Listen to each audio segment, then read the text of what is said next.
အားလုံးပဲ Merry Christmas ပါလို့ကျွန်တော်တောင်ကိုရီးယားနိုင်ငံကနေပြီးတော့နှုတ်ခွန်းဆက်သလိုက်ပါတယ်နေပြီးတော့ရှမဇုံဒေမိသားစုများနဲ့တော်၎င်းကျွန်တော်တို့ချစ်တော်ဓမ္မညီကိုမမများနဲ့2025 Christmas ကိုတို့တကွာကျိုးဆိုနိုင်တော့ခွင့်ကိုပြင်ဆင်ပေးတဲ့ဖျားခင်နာမတော်ကိုချီးမွမ်းသလိုဒီ2025 Christmas ဟာလည်းပဲသူတဖြင့်ကျွန်တော်တို့အရောက်စတိုင်းအတွက်တမှုထူးခြားသောနေ့ဖြစ်ဖို့ရန်အတွက်ကျွန်တော်စန္ဒပြုလိုပါတယ်ကျွန်တော်ဒီနေ့သူတို့ကခွန်အားယူဖို့ရန်အတွက်ရွေးချယ်ထားတဲ့ချမ်းပိုက်လေးကတော့ရှင်လုကာခရစ်ဝင်ကျမ်းခန်းချင်းနဲ့ပိုင်ငယ်30ကနေပြီးတော့7ဖြစ်ပါတယ်။ကောင်းကင်တမန်ကလည်းကြောက်ရွံ့ခြင်းမရှိကြနဲ့လူပေါင်းတို့ဒီအလွန်ဝမ်းမြောက်ဝမ်းသာစရာတရင်ကိုငါဒီတင်တော်အားကြားပြောရ၏ယနေ့တွင်ဒါဝိဒ်၏မြို့၌တခင်ခရစ်တော်တည်ဟုသောကယ်တင်သောအရှင်သည်တင်တို့အဖို့လုံးကဖွားမြင်ခြင်းကိုခံတော်မူပြီနာမတော်တိုင်ပုံကြည့်ပါစေကျွန်တော်ဒီနေ့ခေါင်းစဉ်လေးနဲ့ကျွန်တော်ထားချင်တာကတော့ကယ်တင်သောအရှင်ဖြစ်ပါတယ်ကယ်တင်သောအရှင်ဒီမှာပိုင်ငယ်30ထဲမှာလူပေါင်းတို့ဒီအလုံးဝမ်းမြောက်ဝမ်းသာစရာတရင်ကိုငါဒီတင်တို့အားကြားပြောရ၏တဲ့ကျွန်တော်ကောင်းကင်တမန်ကတိုးထိန်တွေကိုလူအပေါင်းတို့ဆိုတဲ့ထဲမှာမိတ်ဆွေနဲ့ကျွန်တော်တို့လည်းပါပြီးဖြစ်ပါတယ်အလုံးဝမ်းမြောက်ဝမ်းသာစရာတဲ့ကျွန်တော်တို့တော်ယုံတိုင်ဝမ်းသာယုံတင်မကဝမ်းသာဖို့တောင်မဟုတ်ဘူးအလုံးဝမ်းမြောက်ဝမ်းသာစရာတရင်ကပါလဲဆိုရင်တခင်ခရစ်တော်တည်ဟူသောကယ်တင်သောအရှင်ဒီကျွန်တော်ကျမတို့အတွက်ဖွားမြင်ခြင်းကိုခံတော်မူပြီနာမတော်တိုင်ပုံကြည့်ပါစေကျွန်တော်ကျမများအလုံးဝမ်းမြောက်ဝမ်းသာဖို့ရန်အတွက်ကယ်တင်တဲ့အရှင်ကမွေးဖွားလာပြီပြီးဆက်ခဲ့ပြီးကယ်တင်ဖို့ရန်အတွက်မိတ်ဆွေနဲ့ကျွန်တော်ဖို့ဤလောကတို့ကြော်လာခဲ့ပြီးဖြစ်ပါတယ်ဆိုတော့ထို့တစ်ဖြစ်မွေးဖွားလာပြီးဖြစ်ပါတယ်ဆိုတော့ထို့တစ်ဖြစ်ဒီနေ့ဖော်ပြချင်ပါတယ်ကျွန်တော်ခေါင်းစဉ်အနေနဲ့ကယ်တင်သောအရှင်ဖြစ်ပါတယ်ကျွန်တော်တကယ်ချင်းကယ်တင်တဲ့အရှင်မွေးတာပါပြီးညက်တရားရှင်မဟုတ်ပါဘူးကယ်တင်မဲ့အရှင်မွေးတာဖြစ်ပါတယ်အပြစ်စီရင်မဲ့သူမဟုတ်ပါဘူးကယ်တင်မဲ့အရှင်မွေးတာဖြစ်ပါတယ်ဝင်ထုတ်ဝင်ပိုးပေးမဲ့သူမဟုတ်ပါဘူးကဲတင်ရှင်မွေးတာဖြစ်ပါတယ်ပြဿနာပေးမဲ့သူမဟုတ်ပါဘူးကဲတင်ရှင်မွေးတာပါတရားစီရင်မဲ့သူမဟုတ်ပါဘူးတကယ်ချင်းဒီကဲတင်တော့အရှင်တွေကျွန်တော်တို့မွေးဖွားခဲ့တာဖြစ်တယ်အပြစ်စင်ဖို့မဟုတ်ယုံတင်မကပဲနဲ့ဝင်လေးရပင်ပန်းတော့သူပေါင်းတော့ငါအထံတို့လာပါဆိုပြီးတော့ကျွန်တော်ကိုကဲချင်းလို့ခေါ်ဖိတ်နေတဲ့အရှင်ဖြစ်ပါတယ်မာယွန်းနေတဲ့မိမခရစ်တော်ရှိကိုရောက်လာပြီးတော့မောရှေရဲ့ပြည့်ညတ်တရားဆိုကြောက်ခဲနဲ့ထုတက်ရမှာဖြစ်ပါတယ်ဆိုတဲ့အချိန်မှာခရစ်တော်ကအပြစ်မရှိတော့သူအရင်ပေါက်ပါဆိုပြီးတော့သူအဲ့ဒီပြည့်ညတ်တွေကိုပို့ပြီးတော့ပြည့်စုံဖို့ရန်ပို့ပြီးစွမ်းပရတာပြန်ပြီးထပ်ချိလိုက်တာတော့မဟုတ်ပဲနဲ့ကျွန်တော်အပြစ်ရှိတော့သူကပြန်ပြီးတော့ဘာဖြစ်လဲပြည့်ညတ်တရားကြောင့်မလွတ်နိုင်တော့သူတွေကိုတော့မလွတ်မြောက်နိုင်ဖို့ရန်အတွက်ကဲတင်တော်ရှင်ဖြစ်ပါတယ်ပြဿနာပေါင်း16,000နဲ့မိတ်ဆွေလေပတ်နေပါသလားနှစ်မွန်းနေပါသလားမိတ်ဆွေကဲတင်ဖွင့်တဲ့ရှင်နဲ့မွေးဖွားလာတော့ရှင်ဖြစ်ပါတယ်နာမတော်တိုင်ပုံကြည့်ပါစေဒါကြောင့်မလို့မိတ်ဆွေပြောကောင်းပြောပါလိမ့်မယ်ကျွန်တော်ကဲတင်ရှင်ငါကျင့်ကြံနိုင်ပါတယ်ငါလည်းစူးစမ်းနိုင်ပါတယ်ငါတော့အဆင်ပြေပါတယ်ကဲတင်ရှင်မလို့ပါလို့ပြောကောင်းပြောနိုင်ပါလိမ့်မယ်ဒါပေမဲ့မိတ်ဆွေဘဝတကွေမှာတနေ့မှတနေ့ဒီနေ့မလို့သေးဘူးလို့မိတ်ဆွေခံစားတော့မနေ့ဖြတ်မှာလိုကိုလိုလာပါတယ်။ဘာဖြစ်လို့လဲဆိုရင်လူတအားလုံးကကျွန်တော်ရှိတဲ့နေရာမှာမရှိဘူး။ဒီတမကဖျားရဲ့စကားကိုနားမထောင်ပဲနဲ့မာယွန်းတဲ့လမ်းကိုရွေးတဲ့လူတွေဖြစ်တဲ့အတွက်ကြောင့်မလို့ကျွန်တော်ကဲတင်ရှင်ဆိုတာလိုပါတယ်။ကျွန်တော်ဥပမာနဲ့ပြောရမယ်ဆိုရင်ကျွန်တော်မျက်နှာမှာလိမ့်တဲ့အလှအကောင်မှာကျွန်တော်မျက်နှာပေါ်မှာရှိနေတယ်ဆိုရင်တင်သေးပါတယ်။ဒါပေမဲ့ကျွန်တော်အင်ဂျီတွေပေါ်ကြာသွားခဲ့မယ်ဆိုရင်ဟာပေကုန်ဒုက္ခပဲဆိုတော့ကျွန်တော်ဖယ်ထုတ်ရပါတယ်ဟုတ်ပါတယ်ခေါင်းမှာလိမ့်မယ်ကျွန်တော်ခေါင်းလိမ့်စီခေါင်းပေါ်မှာဆိုရင်ကောင်းပါတယ်တင့်တယ်ပါတယ်ဒါပေမဲ့ကျွန်တော်တို့အင်ဂျီပေါ်တွေပေတော့မျက်နှာပေါ်ပေသွားခဲ့မယ်ဆိုရင်ဟာဒုက္ခပဲပြဿနာပဲဆိုတော့တ िश ူတွေကျွန်တော်ပြန်ပြီးတော့တုတ်ထုတ်ရပါတယ်အဲ့ဒီလိုပဲကျွန်တော်လောကလူသားမိတ်ဆွေနဲ့ကျွန်တော်တို့ကိုလည်းပဲဖျားတခင်ကသူတဲ့တဒံသူအောင်ဖန်ဆင်းထားတဲ့လူတွေဖြစ်ပါတယ် ဒါပေမဲ့ကျွန်တော်တို့လောကလူသားတွေကမာနရဲ့လက်ဖြာချင်းကြောင့်မလို့ဖျားရဲ့စကားကိုနားမထောင်တော့ဘဲနဲ့ဖျားကိုပြည့်ရပြုတ်ပြီးတော့ကျွန်တော်တို့မရှိတဲ့နေရာမလိုက်နောက်မလိုက်တဲ့ကျွန်တော်မာနဆိုးနောက်ကိုလိုက်သွားကြတဲ့အတွက်ကြောင့်မလို့ကျွန်တော်မာယွန်တို့လမ်းကိုရွေးချယ်မိတဲ့မိတ်ဆွေနဲ့ကျွန်တော်တို့ကိုကဲတင်ဖွင့်တဲ့ခရစ်တော်ကလောကကိုကြော်လာတာဖြစ်တယ်။တနည်းနဲ့ပြောမယ်ဆိုရင်လောကလူသားတွေတချို့အပင်ငရဲဆိုဘုရားကဖန်ဆင်းထားတာမဟုတ်ဘူး။ငရဲဆိုတဲ့ထာဝရမီးအိုင်ဆိုတာကကျွန်တော်မာနဆိုးနဲ့သူ့ရဲ့အပေါင်းဖော်တွေအတွက်ဘုရားသခင်ဖန်ဆင်းပေးထားတယ်။ဘာဖြစ်လို့လဲဆိုရင်ဘုရားကိုအန်တုတဲ့လူတွေအတွက်ဘုရားကိုပုံကန်တော်သူတွေအတွက်မာနဆိုးနဲ့သူ့ရဲ့အပေါင်းဖော်တွေအတွက်ဖန်ဆင်းထားတဲ့ငရဲဖြစ်ပါတယ်ဆိုရှင်မာသက်ခန်းကြီး25ပိုင်းရဲ့41ထဲမှာတိကျဖော်ပြထားပါတယ်ဆိုတော့ကျွန်တော်တို့ကဖျားကသူနဲ့တဒံတုံဖန်ဆင်းထားတဲ့လူတွေဖြစ်လျက်နဲ့သူ့ရဲ့စကားနားမထောင်ပဲနဲ့မာနဆိုးရဲ့လက်ဖြာချင်းအောက်မှာအချိုသွေးပေးချင်းအောက်မှာကျွန်တော်လိုက်သွားပြီးတော့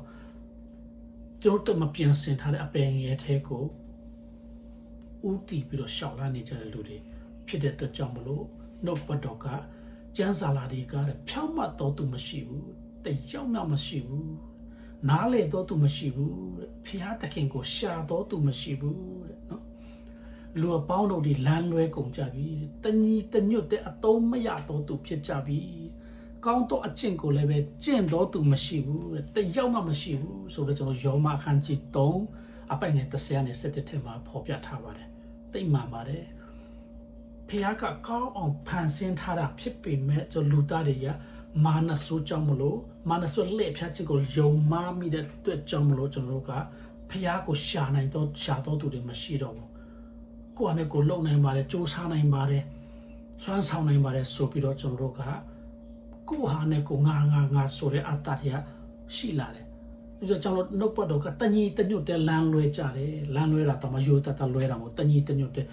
ဝုန်းနဲ့တစ်မျိုးလုံးတစ်ရွှေလုံးလမ်းလွဲကိုလူသားတစ်မျိုးလုံးကနေပြီးတော့တမန်တော်ဖျားကိုပြည့်ရပြုတ်ပြီးတော့ကျွန်တော်အပင်ငယ်ထဲကိုဥတည်ပြီးတော့လမ်းလွဲကုန်ကြတယ်ကောင်းတဲ့အချင်းကိုလည်းပဲကျင့်တော့သူမရှိဘူးတယောက်မှတော့မရှိဘူးဆိုတော့ဖျားခင်ကပေါ်ပြတယ်ဒီတင်မကောကျွန်တော်စာလန်ဆရာကလည်းပဲ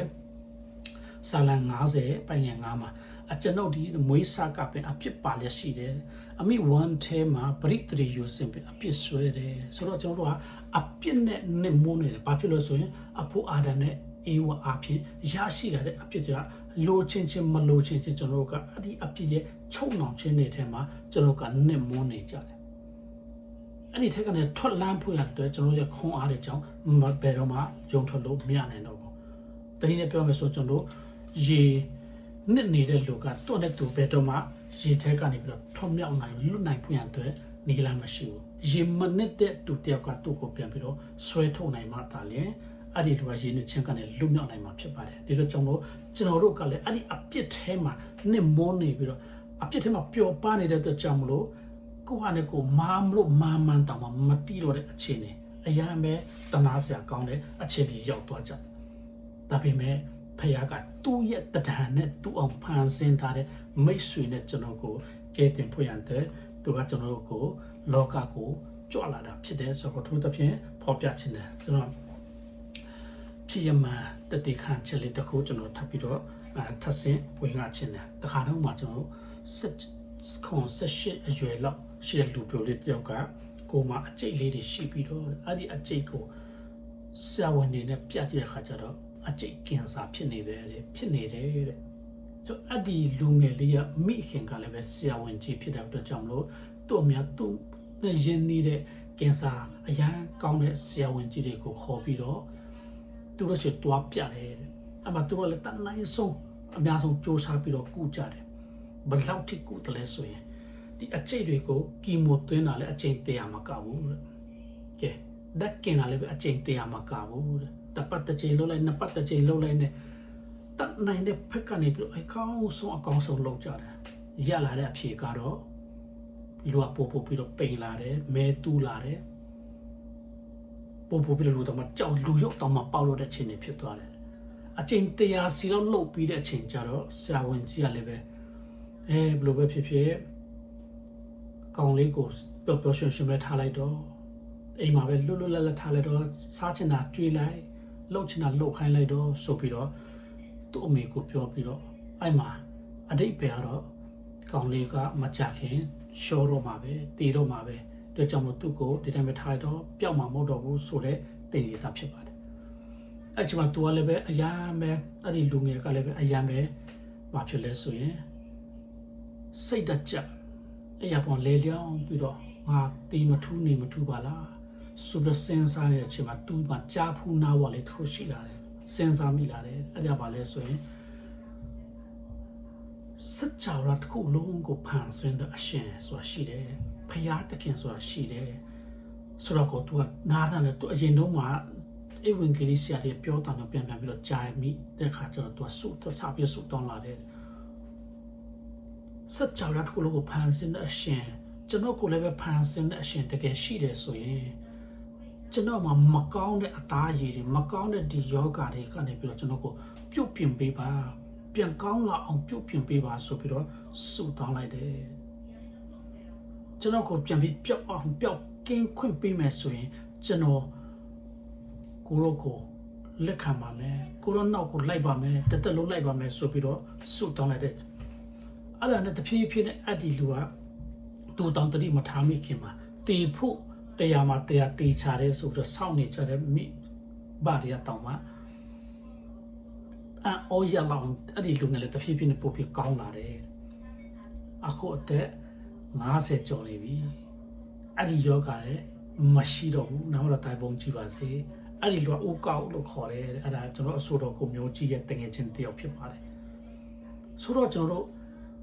ဖယားကသူတဲ့တန်တုံဖန်ဆင်းထားလူဖြစ်တဲ့အတွက်ကြောင့်မလို့ကိုယ့်ရဲ့မကောင်းမှုတွေအကုန်လုံးကိုလည်းသူကအစ်စ်ပြန်ပြီးပြုတ်ပြင်ပေးတယ်သူ့မှာစပြာပတ်မြောက်များစွာရှိတယ်ဆိုတော့ကျွန်တော်အထူးသဖြင့်သိရတာဖြစ်ပါတယ်နောက်တော့တိုင်ပုံကြည့်ပါစေယနေ့ကျွန်တော်တို့နဲ့တက်ဆိုင်တဲ့ကျွန်တော်အရှင်ကြီးမှာကျွန်တော်နေရာမှန်တခင်မှန်နဲ့ကျွန်တော်ကထိတွေ့ဖို့ပဲအရင်ရေးကြည့်ပါတယ်တကယ်ချင်းကျွန်တော်စိုက်ကတဲ့မကားတယ်ဥမာတိုယိုတာကားတစ်စီးပြတ်သွားတယ်ဆိုရင်အဲ့ဒီတိုယိုတာကုမ္ပဏီမှာပြန်ပို့လိုက်သူတို့ကစပြပတ်တိုယိုတာပစ္စည်းပဲသူတို့အဝင်ကြပစ္စည်းတွေပြန်ပြီးတော့ပေးပြီးတော့ပြန်ပြီးတော့တပ်ပေးပြီးတော့ကောင်းတော့ကားတစ်စီးပြန်ပြီးတော့ဖြစ်လာပါတယ်အဲ့ဒီလိုပဲကျွန်တော်လူသားတွေလည်းပဲဖန်ဆင်းထားတဲ့ဖျားတခင်နဲ့ကိုသူ့စီကိုပြန်ပြီးတော့ရောက်သွားခဲ့မယ်ဆိုရင်သူနဲ့ပြန်ပြီးတော့အဆက်အသွယ် relationship ပြန်ပြီးကောင်းသွားခဲ့မယ်ဆိုရင်သူ့ကိုနောင်တတဲ့သူ့ရဲ့ရှေ့တော်ဘောက်ကိုပြန်ပြီးတိုးဝင်ချင်းကပ်မယ်ဆိုရင်အဲ့ဒီဖျားတခင်ကသူ့တဒန်တော်ဖန်ဆင်းလူသားအားလုံးကိုအရန်ချစ်လို့သူ့ရဲ့သားတော်ကိုတောင်ပေးပြီးတော့သူ့စီကိုပြန်ပြီးတော့ခေါ်နေတယ်သူ့စီကိုရောက်ဖွင့်တဲ့ခေါ်ဖိတ်နေတဲ့နီလာအမျိုးမျိုးနဲ့ကျွန်တော်လောကကိုကြွလာတဲ့ခရစ်တော်ကမိတ်ဆွေနဲ့ကျွန်တော်ကိုလည်းအဲ့ဒီနုံနိုင်ထဲနေပြီးကဲတင်ဖို့ဖြစ်တယ်ဆိုတော့အထူးသဖြင့်ဒီနေ့ဖော်ပြချင်တာဖြစ်ပါတယ်ဒါကြောင့်မို့ကျွန်တော်တို့လူသားအားလုံးတွေပျောက်ဆုံးနေတယ်နော်တိုင်းတဲ့လမ်းလွဲနေကြတာတင်မကိုအပြစ်နဲ့ယုံတင်မကပဲနဲ့ကျွန်တော်တို့ကပျောက်ဆုံးနေတော့သူတွေဒါပေမဲ့ဘလောက်ပဲပျောက်နေပါစေခရစ်တော်ကဘာဖြစ်လဲလူသားဒီတဲ့နော်ပျောက်တော့သူကိုရှာ၍ကဲတင်အန်တော့ငါကြော့လာတည်းဆိုတဲ့ဇက်ခဲကိုပြောတယ်တဲ့နာမတော်တိုင်ပုံကြည့်ပါစေရှင်လုကာခန်းကြီး19ပိုင်ငယ်30ထဲမှာရှိပါတယ်ဆိုတော့ကျွန်တော်တို့လူသားတခင်ယေရှုပျောက်နေတဲ့လူတွေပျောက်လို့ပျောက်မှတောင်မသိတော့ကိုတောင်လိုက်ပြီးတော့ရှာနေတဲ့ခရစ်တော်ဖြစ်ပါတယ်ရှာယုံတင်မကပြန်ပြီးတော့ရွေးနှုတ်ကဲတင်ခင်ဗျအရှင်ဖြစ်ပါတယ်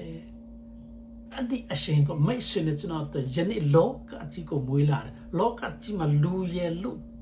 မွေးဖွားလာကျွန်တော်ဘလောက်ထိဝမ်းမြောက်ဝမ်းသာစရာတည်င်းကောင်းဖြစ်တယ်လေ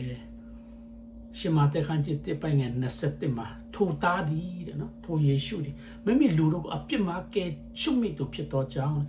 ယေရှုတော်အမိဖြစ်မဲ့ရပြီဟုကောင်းကင်တမန်ဆို၏ယေရှုဆိုပြီးမဲ့ရမယ်ဆိုတော့ကောင်းကင်တမန်ကပြောသွားတယ်အဲ့ဒီယေရှုဆိုတဲ့နာမည်အတိတ်ပဲကကျွန်တော်ဗာလဲဆိုကဲတင်ရှင်ဖြစ်ပါတယ်မိမိလူဆိုတဲ့ချိန်မှာသူနဲ့တဒန်တော်ဖန်ဆင်းထားတဲ့လောကလူတအားမိတ်ဆွေနဲ့ကျွန်တော်ကိုလည်းပါပါတယ်ကလာလည်းပါတယ်တရုတ်လည်းပါတယ်ဗမာလည်းပါတယ်ချင်းလည်းပါတယ်အားလုံးလူတအားလုံးပုတုစင်လူတအားလုံးဖြားခင်ဖန်ဆင်းထားတဲ့လူတွေဖြစ်တဲ့ကြောင့်မလို့ကျွန်တော်ကိုကဲတင်ဖွင့်ရဘာဖြစ်လို့ကဲတင်ရမလဲကျွန်တော်တို့ကနေရမှန်လို့မားနေတဲ့နေရာမားရွနဲ့နေရာမှာ direction မားနေတယ်ကောင်းကင်ကိုတွားမဲ့လူတွေဖြစ်ရတာနဲ့ကျွန်တော်တို့ကအပင်ငယ်ကိုဦးတည်နေကြတယ်ကျွန်တော်တို့ မာနဆိုရဲ့လှည့်ဖြားခြင်းအောင်မှာပျော်မွေ့နေပြီးတော့ဖျားနဲ့ဝေးကွာနေတဲ့လူတွေအားလုံးကိုကယ်တင်ဖွင့်တဲ့ခရစ်တော်ယနေ့လောကကိုကြွလာတာဖြစ်ပါတယ်တကယ်ချင်းကျွန်တော်ဓမ္မဟောင်းခေတ်မှာသူဟာဆိုကျွန်တော်လူသားတွေရဲ့ကိုယ်စားရစ်ပလင်ပေါ်မှာတည်ပြီးရပါတယ်တူတကောင်ကိုလူကခေါ်လာပြီးတော့ရစ်ပရောဟိတ်စီမှာရောက်သွားတဲ့ချိန်မှာရစ်ပရောဟိတ်ကအဒီတူကအပြစ်အနာစာရှိသလားမရှိဘူးလားတေစာကြည့်ပါတယ်ကြည့်ပြီးတဲ့ချိန်ကျတော့အပြစ်ရှိတဲ့လူသားကအပြစ်မရှိတဲ့တူပေါ်မှာလက်တင်ပြီးတော့အဲ့ဒီချိန်မှာရစ်ပရောဟိတ်ကဒီလူရဲ့မကောင်းတဲ့အပြုတဲ့လောဘတွေဒေါသတွေမောဟတွေအသွေးခေါ်မမိတဲ့ကမ္မကန်ကာယကံမြောက်ဝစီကံမြောက်မနောကံမရရတဲ့ကောင်းလုံးကိုဒီတူပေါ်ချပါတယ်ဆိုတူပေါ်ကိုတွန်းလိုက်ပြီးတော့အဲ့ဒီတူကအပြစ်လုံးဝမရှိတဲ့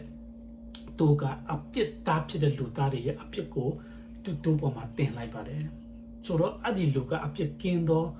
လူဖြစ်သွားပြီးတော့ဒီတူကအပြစ်ရှိသောတူဖြစ်သွားအဲ့ဒီတူကိုရစ်ပရောဟိတ်ကရစ်ပလင်ပေါ်မှာမိတချို့တီးပေးရပါတယ်ဆိုတော့အဲ့ဒီလိုပဲကျွန်တော်ဓမ္မတိခေမှာတခင်ယေရှုကလည်းပဲလောကလူတအားလုံးရဲ့ကိုယ်စားလဝကတိုင်ပေါ်မှာတည်ပေးရပါတယ်အပြစ်ရှိတာလူသားတွေဖြစ်ပါတယ်တည်တဲ့နာလူသားတွေဖြစ်ပါတယ်မှန်ပါတယ်ဒါပေမဲ့ရစ်ကောင်တဲ့အပြစ်မရှိတဲ့တိုးကောင်ကဒီအပြစ်သားလူသားကိုယ်စားတနစ်ခံဖို့ရတဲ့တည်ပေးရပါတယ်ဒီလိုပဲအပြစ်မရှိတဲ့သခင်ယေရှုကလည်းပဲလောကခင်ကနေလောကကိုကြွလာပြီးတော့ဒီလောကအပြစ်သားတွေအတွက်အပြစ်ရဲ့အခတည်ခြင်းဆိုတဲ့ကျွန်တော်တို့တည်ခြင်းပြည့်စုံမှန်ကိုသူကနေပြီးတော့ထမ်းပို့ပြီးတော့လောကတန်ကရီတန်ကောင်းမှာပေးဆက်ခဲ့တာဖြစ်ပါတယ်ယေရှုရဲ့အသွေးတော်ကထာဝရကနေထာဝရမိတ်ဆွေနဲ့ကျွန်တော်ရဲ့အပြစ်တွေကိုဖြည့်ရှင်းပေးခဲ့တာဖြစ်ပါတယ်။နာမတော်တိုင်ပုံကြည်ပါစေ။မိတ်ဆွေလက်ခံတဲ့နေ့မိတ်ဆွေယုံကြည်တဲ့နေ့မိတ်ဆွေ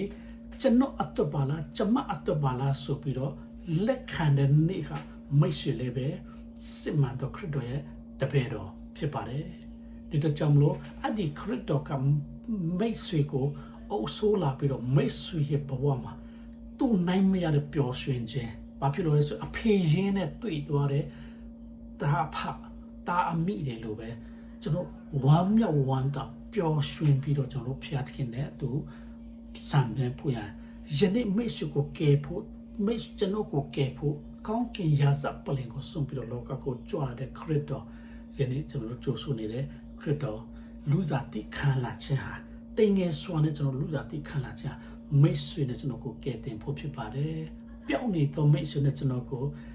နေရာမှန်ကိုရောက်ဖို့ရန်အတွက်အဖေရင်းနဲ့တွေ့ဖို့ရန်အတွက်ကျွန်တော်တို့လောကကိုကြွလာတာဖြစ်ပါတယ်ဒီတော့ကြောင့်မလို့မိတ်ဆွေနဲ့ကျွန်တော်ကိုကယ်တင်ဖို့ရန်အတွက်ကြွလာတဲ့ခရစ်တော်ကိုကျွန်တော်ရဲ့နှလုံးသားထဲမှာကိန်းအောင်ပါကျွန်တော်စီကိုကျွန်တော်အတွက်လာတဲ့ခရစ်တော်အရန်ကျေးဇူးတင်ပါတယ်ဆိုပြီးတော့အဲ့ဒီခရစ်တော်ကိုကျွန်တော်ဝမ်းမြောက်ဝမ်းသာနဲ့ကြိုးဆိုနှုတ်ဆက်ကြဖို့ရန်ဖြစ်ပါတယ်ဆိုတော့ထို့သဖြင့်ဖော်ပြချင်ပါတယ်ကျွန်တော်နောက်ဆုံးအနေနဲ့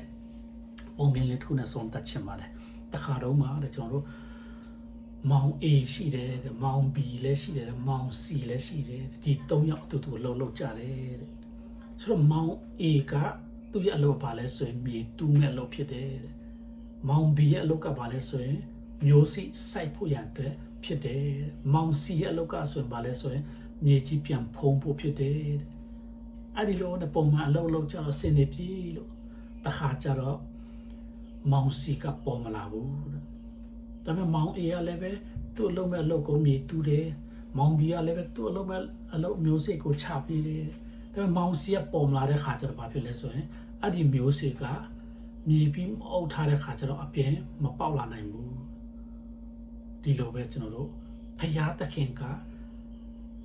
မိတ်ဆွေနဲ့ကျွန်တော်တခင်ယေရှုကိုစေလွတ်ခဲ့ပြီးဖြစ်ပါတယ်အဲ့ဒီစေလွတ်ခဲ့တဲ့ခရစ်တော်ကိုမိတ်ဆွေနဲ့ကျွန်တော်အသက်ဆိုပြီးတော့ကျွန်တော်တို့ကပြန်ပြီးတုံ့ပြန်ရမယ်လို့ကကျွန်တော်မတုံ့ပြန်ဘူးဆိုရင်ခရစ်တော်လာရခြင်းကြောင့်က